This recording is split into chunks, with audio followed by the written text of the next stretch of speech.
റമദാൻ പ്രമാണിച്ച് കുവൈത്ത് മരുഭൂമിയിലെ ആട്ടിടയന്മാർക്ക് welfare Kerala Kuwait ഭക്ഷ്യക്കിറ്റുകൾ വിതരണം ചെയ്തു.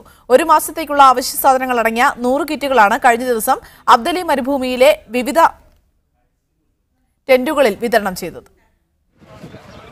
മരുഭൂമിയിൽ ആടുകളെയും ഒട്ടകങ്ങളെയും മേച്ചു ജീവിക്കുന്ന തൊഴിലാളികൾക്ക് റമദാനിലെ സ്നേഹസമ്മാനമായാണ് welfare Kerala Kuwait desert kit പദ്ധതി നടപ്പാക്കിയത്. പ്രമുഖ ഓട്ടോമൊബൈൽ കമ്പനിയായ അൽസെയർ ഗ്രൂപ്പുമായി സഹകരിച്ചാണ് ഒരു മാസത്തേക്കുള്ള ഭക്ഷ്യവസ്തുക്കളടങ്ങുന്ന കിറ്റ് തയ്യാറാക്കിയത്. 20 വാഹനങ്ങളിലായി വിജനമായ മരുഭൂമിയിലൂടെ കിലോമീറ്ററുകൾ താണ്ടിയാണ് വെൽഫെയർ വളണ്ടിയർമാർ ഇടയ ടെന്റുകളിൽ കിറ്റുകൾ എത്തിച്ചത്. ബംഗ്ലാദേശ്, എത്തോപ്യ, ശ്രീലങ്ക, നേപ്പാൾ എന്നീ രാജ്യങ്ങളിൽ നിന്നുള്ളവരും രാജസ്ഥാൻ, തമിഴ്നാട് എന്നീ ഇന്ത്യൻ സംസ്ഥാനങ്ങളിൽ നിന്നുള്ളവരുമാണ് ആട്ടിടയന്മാരുടെ ജോലി നിർവഹിക്കുന്നവരിൽ ഭൂരിഭാഗവും. വെൽഫെയർ കേരള കുവൈത്ത് ഭാരവാഹികളായ ഖലീൽ റഹ്മാൻ, മജീദ് നരക്കോടൻ, വിനോദ് പെരേര, റഷീദ് ഖാൻ, അനിയൻ കുഞ്ഞ്, അൽസെയർ ഗ്രൂപ്പ് പ്രതിനിധികളായ ഷിബു മുഹമ്മദ്, സാജിദ് സി അവേഷ് എന്നിവർ കിറ്റ് വിതരണത്തിന് നേതൃത്വം നൽകി. Media 1 Kuwait city.